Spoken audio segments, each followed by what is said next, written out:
এখন আমি শোনাবো কথাশিল্পী শ্রী শরৎচন্দ্র চট্টোপাধ্যায়ের অনুরাধা গল্পের ষষ্ঠ পর্বটি।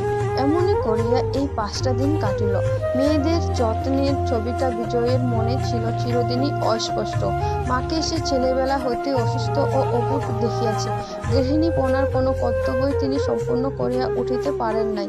নিজের স্ত্রীও ছিল মাত্র বছর 2 জীবিত, তখন তাহার পাঠ্যাবস্থা। ইহার পরে হইতে দীর্ঘকাল কাটিয়া গেল সদ্দূর প্রবাসে। সেদিকের অভিজ্ঞতার ভালো মন্দ অনেক স্মৃতি মাঝে মাঝে মনে পড়ে, কিন্তু সমস্তই যেন অবাস্তব, বইয়ে পড়া কল্পিত কাহিনী, জীবনের সত্য প্রয়োজনে একেবারেই সম্বন্ধবিহীন।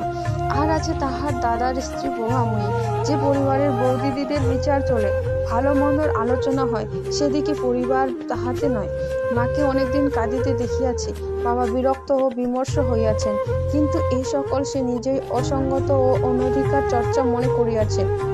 জেঠাইমা দেবর পুত্রের খোঁজ না রাখিলে, বধূ শ্বশুর শাশুড়ির সেবা না করিলে যে প্রচণ্ড অপরাধ হয়, এ ধারণা তাহার নয়। তাহার নিজের স্ত্রীকেও অনুরূপ আচরণ করিতে দেখিলে সে যে মর্মাহত হইত তাহাও নয়। কিন্তু তাহার এতকালের ধারণাকে এই শেষের 5টা দিন যেন ধাক্কা দিয়া নড়বড়ে করিয়া দিল। আজ সন্ধ্যার ট্রেনে যাত্রা করিবার সময় চাকর জিনিসপত্র বাঁধিয়া প্রস্তুত করিতেছে, আর ঘণ্টা কয়েক মাত্র দেরি।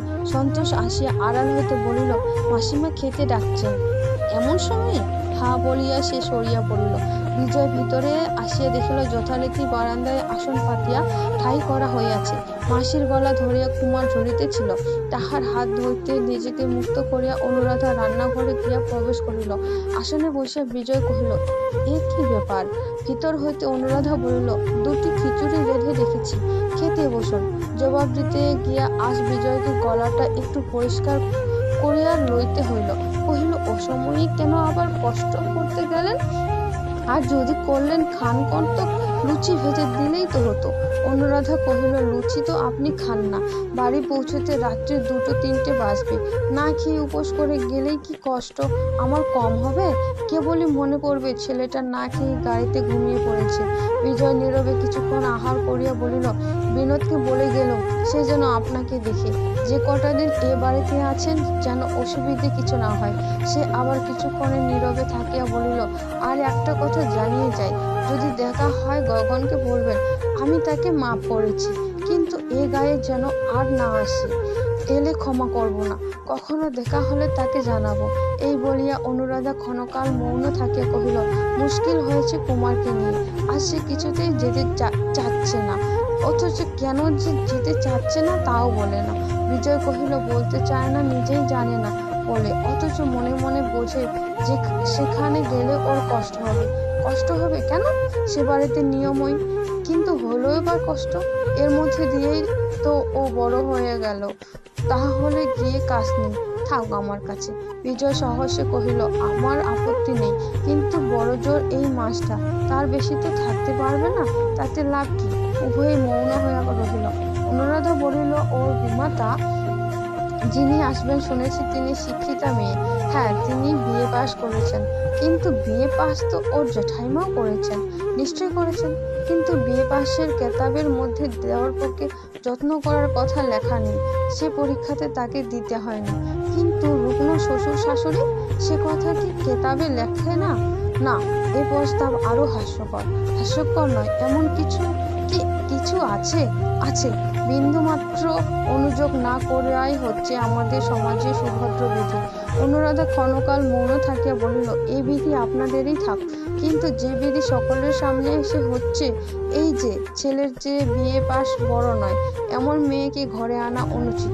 কিন্তু আনতে কাউকে তো হবেই। যে দলের আবহাওয়ার মধ্যে গিয়ে আমরা দাঁড়িয়েছি, সেখানে বিএ পাশ নইলে মানও বাঁচে না, মনও বোঝে না, এবং বোধ হয় ঘরও চলে না। বাপ মা মরা বোনপোর জন্য গাছতলা শিকার করে নিতে চায় এমন মেয়ে নিয়ে আমাদের বনবাস করা চলে, কিন্তু সমাজে বাস করা চলে না। অনুরাধার কণ্ঠস্বর পলকের জন্য তীক্ষ্ণ হইয়া উঠিল।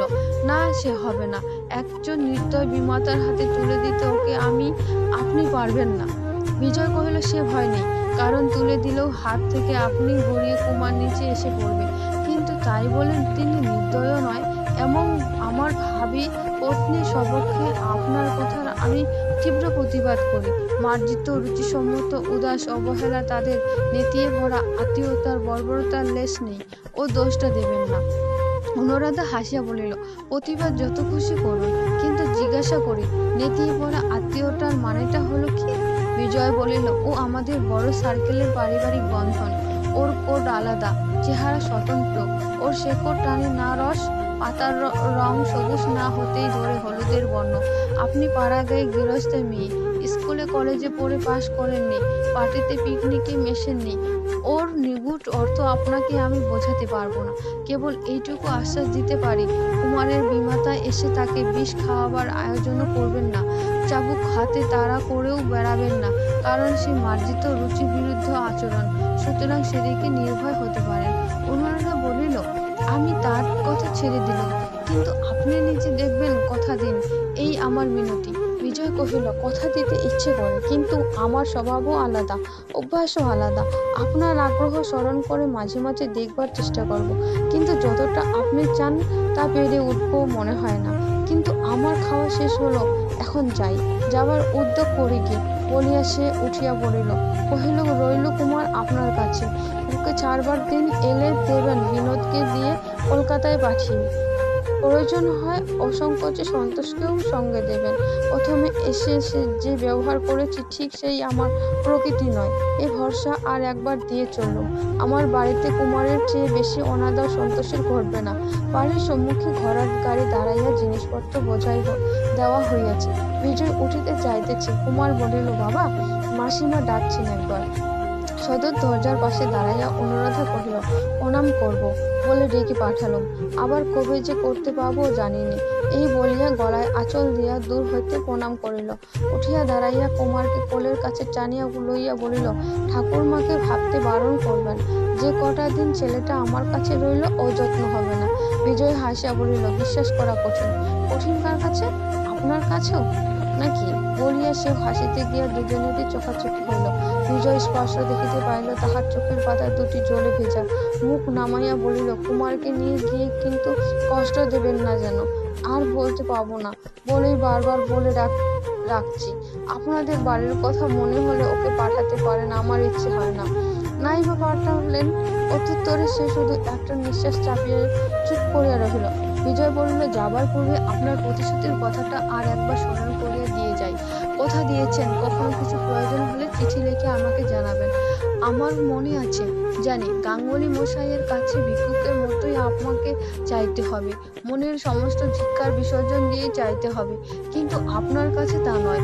যা চাইব স্বচ্ছন্দে চাইব, কিন্তু মনে থাকে যেন। এই বলিয়া বিজয় যাইতে উদ্যত হইলে সে কহিল, তবে আপনিও একটা প্রতিশ্রুতি দিয়ে যান, বলুন, প্রয়োজন হলে আমাকেও জানাবেন।